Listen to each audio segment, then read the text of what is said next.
Hello everyone, welcome to the channel. तो आज जो हमारी वीडियो है जिसमें हम सिविल इंजीनियरिंग के स्टील स्ट्रक्चर के कुछ टॉपिक्स जो हैं स्पेशल जिन पे बात कर रहे हैं। तो आज हमारा इस वीडियो का टॉपिक है वेब बकलिंग। क्लियर? तो देखो, वेब बकलिंग को समझने से पहले कुछ चीज़ें हमें समझना ज़रूरी है। जैसे मानिए आप अगर कोई बीम यूज ले रहे हैं किसी भी जगह पे। क्लियर? तो वो जो बीम है स्टील की बनी हुई, वो दो तरह के सेक्शंस के द्वारा बनी हुई आप यूज कर सकते हैं। आप रोल्ड सेक्शंस जो हमारे पास अवेलेबल होते हैं, आप उनके द्वारा बनी हुई बीम इस्तेमाल कर सकते हैं। क्लियर? लेकिन एक प्रॉब्लम हमारे पास आती है कि रोल्ड सेक्शंस जो होते हैं वो मार्केट में एक लिमिटेड साइज में अवेलेबल होते हैं। क्लियर? अगर आपका लोड जो है, जो आपको ट्रांसफर करना है, वो कम है या मॉडरेट है, तो आप रोल्ड सेक्शंस का इस्तेमाल कर सकते हैं, लोड को ट्रांसफर कर सकते हैं। लेकिन अगर जो लोड है वो बहुत ज्यादा है, क्लियर, देन उस साइज में रोल्ड सेक्शन मार्केट में अवेलेबल नहीं होता। तो हमें उस केस में कुछ सेक्शंस को डिजाइन करना पड़ता है जिन्हें हम बोलते हैं बिल्ट अप सेक्शन। क्लियर? अब देखें, जो आपका रोल्ड सेक्शन होता है वो आपका अकॉर्डिंग टू गाइडलाइंस, जो इंडियन स्टैंडर्ड की गाइडलाइंस है उनके अनुसार बना हुआ होता है कि भाई वहां पे फ्लैंज की थिकनेस, वेब की थिकनेस सब आपकी प्रीफिक्स होती हैं, वो स्टैंडर्ड ली जाती हैं। तो अगर रोल्ड सेक्शन की बीम है तो वहां पे फेलियर होने के चांसेस बहुत ज्यादा कम होते हैं, और हम इसको कंसीडर भी नहीं करते। अगर डिजाइन कर रहे हैं रोल्ड सेक्शन से बनी हुई बीम है, तो बीम का फेलियर जो हो रहा है हमें उसको चेक करने की रिक्वायरमेंट नहीं है, क्योंकि वो पहले से उस स्टैंडर्ड के हिसाब से बनाई गई है कि वहां पे फेलियर ना हो। क्लियर? लेकिन अगर आप बिल्टअप सेक्शन यूज कर रहे हो, तो बिल्टअप सेक्शन में क्या किया गया है, अगर मुझे बिल्टअप सेक्शन में एक बीम बनानी है तो मैं क्या करूंगा? जैसे मान लीजिए एक प्लेट मैंने ये लगाई, दूसरी प्लेट मैंने ये लगाई, तीसरी प्लेट मैंने इस तरीके से लगा दी, और यहाँ पे जो भी रिक्वायर्ड कनेक्शन है आप यहाँ पे प्रोवाइड कर दीजिए। ठीक है ना? क्लियर?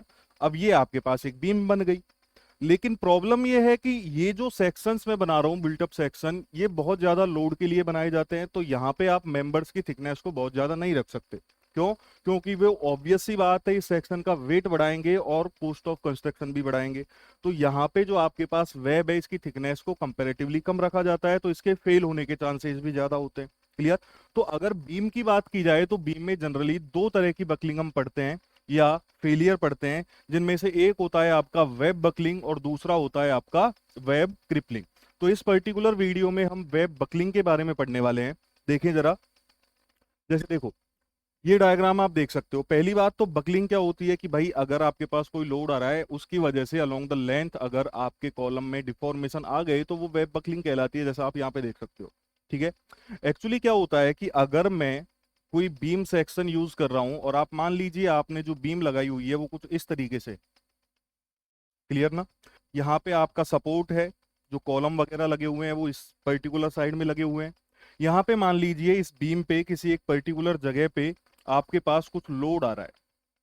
ठीक है? मान लीजिए यहाँ पे कोई कॉलम लगा हुआ है, और उस कॉलम की वजह से इस बीम पे एक कॉन्सेंट्रिक लोड या कंसंट्रेटेड लोड इस बीम पे एक्ट कर रहा है। अब देखें जरा, अगर मैं इस कॉलम के एक्टिंग पोजीशन देखूं, यहां पे देखूं, इस पर्टिकुलर प्लेट के आसपास देखूं, तो ये बीम जो है इस पार्ट में इस कॉलम की वजह से जो लोड है वो बहुत ज्यादा बढ़ जाएगा। अब कॉलम पे लोड आपका जो आ रहा होगा, ऑब्वियस सी बात है, कंप्रेसिव लोड आ रहा होगा। तो इस रीजन में जहां पे कॉलम आपका बीम से अटैच है, उस रीजन में बीम के फ्लैंज और वेब सेक्शन पे कंप्रेसिव स्ट्रेस की वैल्यू बहुत ज्यादा हो जाती है। क्लियर? और इसी तरीके से आपको सपोर्ट पे देखने को मिलेगा। ये आपके देखिए, ये सपोर्ट है। क्लियर ना? सपोर्ट पे भी क्या होता है कि जो आपके पास कंप्रेसिव स्ट्रेस होती है बीम सेक्शन पे, वो बहुत ज्यादा बढ़ जाती है। अब अगर मैं बीम सेक्शन में देखूं तो बीम सेक्शन में जो फ्लैंज का एरिया होता है वो कंपैरेटिवली काफी होता है एज कंपेयर टू वेब। ठीक है? तो फ्लैंज जो है वो तो इस कंप्रेसिव स्ट्रेस को इजीली रजिस्ट कर लेती है, लेकिन वेब का जो एरिया है, वेब की जो थिकनेस है, वो कंपैरेटिवली कम है। क्लियर? तो क्या होता है कि जब बहुत ज्यादा हाई कंप्रेसिव स्ट्रेस वेब से ट्रांसफर होती है तो उस वेब की बकलिंग हो जाती है। क्लियर?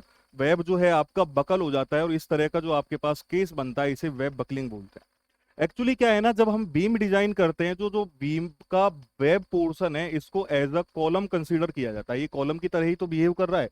ठीक है, ऊपर साइड से फिक्स है, बॉटम साइड से फिक्स है, क्लियर, कंप्रेसिव लोड इस पे आ रहा है, तो ये एज अ कॉलम ही बिहेव करेगा, क्लियर ना। तो जो कॉलम का फेलियर होता है बकलिंग वाला, वो यहाँ पे आपके वेब में हो जाता है, और इस केस को अपन क्या बोलते हैं, वेब बकलिंग बोलते हैं, क्लियर ना।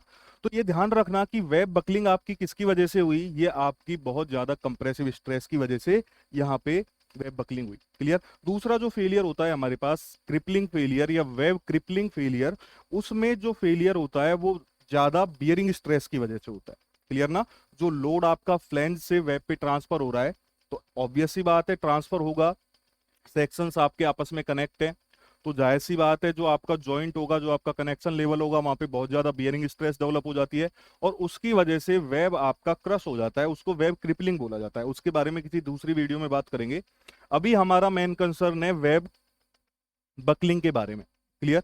तो हमने ये बात डिस्कस कर ली कि भाई वेब बकलिंग जो है आपकी क्यों हो रही है। तो देखे जरा, जहां पे आपका लोड आ रहा है, या आप इसको बोल सकते हैं कि जहां पे आपका पॉइंट लोड आ रहा है बीम सेक्शन में, या जहां पे आपके सपोर्ट है, उस जगह पे लोड की वजह से बहुत ज्यादा कंप्रेसिव स्ट्रेस वेब में डेवलप हो जाती है, जिसकी वजह से वेब है वो फेल हो जाता है बकलिंग में। इस प्रोसेस को वेब बकलिंग बोला जाता है, क्लियर ना। अब बात ये आती है कि सर इसको प्रिवेंट कैसे किया जाए, इसको किस तरीके से रोक सकते हैं। तो एक तो हमारे पास ये तरीका है कि हम इस वेब की बकलिंग स्ट्रेंथ फाइंड आउट कर लें कि भाई ये कितना लोड ले सकता है, क्लियर। और देन जो हम एडिशनल या वर्किंग लोड यहाँ पे प्रोवाइड कर रहे हैं उसको इस लिमिट से कम रखा जाए, ठीक है। अगर आप लोड को कम नहीं कर सकते तो दूसरा क्या काम किया जा सकता है कि जो वेब की थिकनेस है उसको बढ़ा दिया जाए, तो स्ट्रेंथ बढ़ जाएगी इसकी। लेकिन वेब की थिकनेस को बढ़ाना अनइकोनॉमिकल हो जाता है, क्योंकि वेब जो है पूरी की पूरी लेंथ पे लगा हुआ है, क्लियर। उसकी थिकनेस को आप अगर 2 या 3 mm भी बढ़ाओगे तो जायज तौर पे मैं कह सकता हूं कि बहुत ज्यादा स्टील आप वहां पे यूज कर रहे हो, क्लियर, जिससे कॉस्ट ऑफ कंस्ट्रक्शन आपकी बहुत ज्यादा बढ़ जाएगी।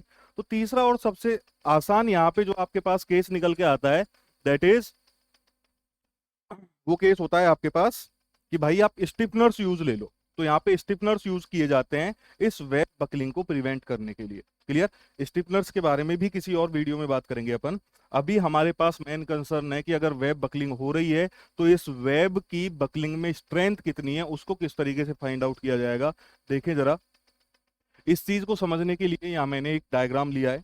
आप देख सकते हो कि इस पर्टिकुलर बीम सेक्शन पे, ये आपका बीम सेक्शन है, ये इसका सपोर्ट हो गया, क्लियर ना। और यहाँ पे किसी एक पर्टिकुलर पोजीशन पे एक कॉलम आपके पास इस बीम के ऊपर लगा हुआ है। अब कॉलम का जो लोड आएगा वो हम किसी एक बियरिंग प्लेट की हेल्प से एक लार्जर एरिया पे डिस्ट्रीब्यूट करते हैं, जिससे कि पंचिंग फेलियर ना हो जाए। तो यहाँ पे इस केस में आप देख सकते हैं कि यहाँ पे आपके पास जो बियरिंग प्लेट है जो लोड को डिस्ट्रीब्यूट कर रही है, कॉलम लोड को, उसको इस तरीके से यहाँ पे मैंने दर्शाया। इसी तरीके से आपके जो रिएक्शंस हैं या आपके जो सपोर्ट हैं वो इस पर्टिकुलर एरिया पे वर्क कर रहे हैं, क्लियर। अब जरा आप देखें इस चीज को, यहां पे जब आप देखोगे तो इस कॉलम पे मान लीजिए आपके पास कोई लोड आ रहा है P, क्लियर। और ये जो कॉलम लोड है ये आपका B1 साइज की बियरिंग प्लेट से डिस्ट्रीब्यूट किया जा रहा है इस पर्टिकुलर बीम पर। तो जब लोड आएगा तो स्टील के मेंबर में लोड जो है वो आपका डिस्पर्स भी होगा। तो वेब बकलिंग के केस में आपके पास जो लोड का डिस्पर्जन एंगल रखा जाता है वो 45 डिग्री रखा जाता है, ये हमें इंडियन स्टैंडर्ड ने बताया हुआ है, ठीक है ना, क्लियर। तो यहाँ पे आपके पास जो लोड आ रहा है 45 डिग्री एंगल पे डिस्पर्स होगा, इस साइड भी 45 डिग्री एंगल पे डिस्पर्स होगा। तो यहाँ पे आपके पास जो विड्थ थी वो B1 थी, क्लियर ना। हम जो सारा की सारा स्टडी करते हैं वेब बकलिंग की, वो सारी आपकी न्यूट्रल एक्सिस पे की जाती है या मिड डेप्थ पे की जाती है, क्लियर ना, ठीक है ना। तो यहाँ पे आप अगर न्यूट्रल एक्सिस देखोगे, इसकी मिड डेप्थ अगर आप देखोगे, तो मैं मान लेता हूं यहाँ पे आपके पास जो क्लियर डेप्थ है इन दोनों फ्लैंज के बीच की वो है आपकी D1, ठीक है ना, क्लियर। तो अगर ये D1 है तो इसकी हाफ डेप्थ हो गई आपके पास D1/2, नो प्रॉब्लम, क्लियर ना। तो ये अगर आपके पास D1/2 हो गई, अब जरा इस ट्राइंगल को देखें। आपके पास जो लोड डिस्पर्ज हुआ वो लोड आपका 45 डिग्री एंगल पे डिस्पर्ज हुआ, क्लियर ना। ये वाली जो डिस्टेंस है ये हमें पता है ये D1/2 है, ठीक है। तो अगर यहाँ पे आपके पास एंगल 45 डिग्री है, 10 का अगर आप फॉर्मूला अप्लाई करते हो तो इधर अगर D1/2 है तो सेम टू सेम D1/2 यहाँ पे हो जाएगी, क्लियर। इसी तरीके से इस ट्राइंगल में अगर आप देखोगे तो अगर ये हाइट इस ट्राइंगल की D1/2 है तो इसका बेस भी D1/2 ही हो जाएगा, ठीक है ना, क्लियर। अब न्यूट्रल एक्सिस पे आपको वो लेंथ मिल गई जहां पे आपका पॉइंट लोड एक्ट कर रहा है, और वो कितनी लेंथ है देखना जरा, बियरिंग प्लेट की लेंथ जो थी यहाँ पे वो B1 थी आपकी, ठीक है ना। ये D1/2 इस साइड की डिस्पर्जन लेंथ हो गई, D1/2 उस साइड की डिस्पर्जन लेंथ हो गई। तो जिस लेंथ पे आपका लोड डिस्ट्रीब्यूट हुआ है वो यहां से यहां तक काउंट कर ली जाएगी, और अगर इस टोटल को काउंट करूं मैं तो ये हो जाएगी आपके पास B1 plus D1/2 plus D1/2। Clear भैया, ठीक है। अगर मैं सपोर्ट पे देखता हूं तो सपोर्ट पे लोड का एक साइड ही डिस्पर्जन हो सकता है, देख सकते हैं आप, क्योंकि इस साइड में तो बीम ही खत्म हो गई है आपकी। ये वाली जो आपके पास लेंथ होगी दैट इज D1/2, इधर भी कितनी हो जाएगी, D1/2 हो जाएगी। बियरिंग प्लेट की जो विड्थ है मैंने B1 मान रखी है, तो सपोर्ट पे आपके पास जो डिस्पर्जन लेंथ होगी लोड की वो हो जाएगी B1 प्लस D1/2। क्लियर ना, ये हो गया आपका। अगर पॉइंट लोड है तो ये हो जाएगी आपके पास B1 plus D1/2 plus D1/2, और अगर आपके रिएक्शन है तो वहां पे होगी B1 प्लस D1/2। ठीक है ना भैया, क्लियर। अब मुझे क्या करना है, अब मुझे इस वेब की बकलिंग स्ट्रेंथ फाइंड आउट करनी है, मुझे इस वेब की बकलिंग स्ट्रेंथ को फाइंड आउट करना है। और अगर मैं किसी भी सेक्शन पे स्ट्रेंथ फाइंड आउट करना चाहता हूं तो उसका एक सीधा सीधा सा फंडा होता है कि भैया उस सेक्शन पे आप क्रॉस सेक्शन एरिया लें, उसको परमिसिबल स्ट्रेस से मल्टीप्लाई कर दें। यहां पे फेलियर किसकी वजह से हो रहा है, आपका कंप्रेशन की वजह से हो रहा है, तो यहां पे कौन सी स्ट्रेस कंसीडर की जाएगी, कंप्रेसिव स्ट्रेस कंसीडर की जाएगी। मान लेता हूं मैं कि यहां पे जो आपके पास वेब में परमिसिबल कंप्रेसिव स्ट्रेस है वो FC होगी कुछ, ठीक है ना। तो अगर इस सेक्शन पे मैं एरिया फाइंड आउट कर लेता हूं और उसको परमिसिबल स्ट्रेस से मल्टीप्लाई कर देता हूं, दैट मींस आपके पास स्ट्रेंथ आ जाएगी। देखिए जरा, अब अगर मैं पॉइंट लोड के रेस्पेक्ट में लेता हूं तो पॉइंट लोड के रेस्पेक्ट में जो आपका क्रॉस सेक्शनल एरिया है न्यूट्रल एक्सिस पे वो क्या होगा, ये dispersion length multiplied by thickness. अगर मैं सपोर्ट पे लेता हूं तो कितना हो जाएगा, ये वाली dispersion length multiplied by thickness, ठीक है। तो देखें जरा यहाँ पे स्ट्रेंथ अगर मुझे फाइंड आउट करनी है तो पहला केस में मैं ले लेता हूं एट या under point load. Point load के अंडर में आपके पास कितनी स्ट्रेंथ होगी, देखें जरा। पॉइंट लोड के अंडर में एरिया कितना होगा आपके पास, लेंथ इनटू थिकनेस, लेंथ कितनी है आपके पास B1 प्लस डी, क्लियर। तो ये हो जाएगी आपके पास B1 plus D1 multiplied by thickness, ये हो गया क्रॉस सेक्शनल एरिया इस पर्टिकुलर सेक्शन पे।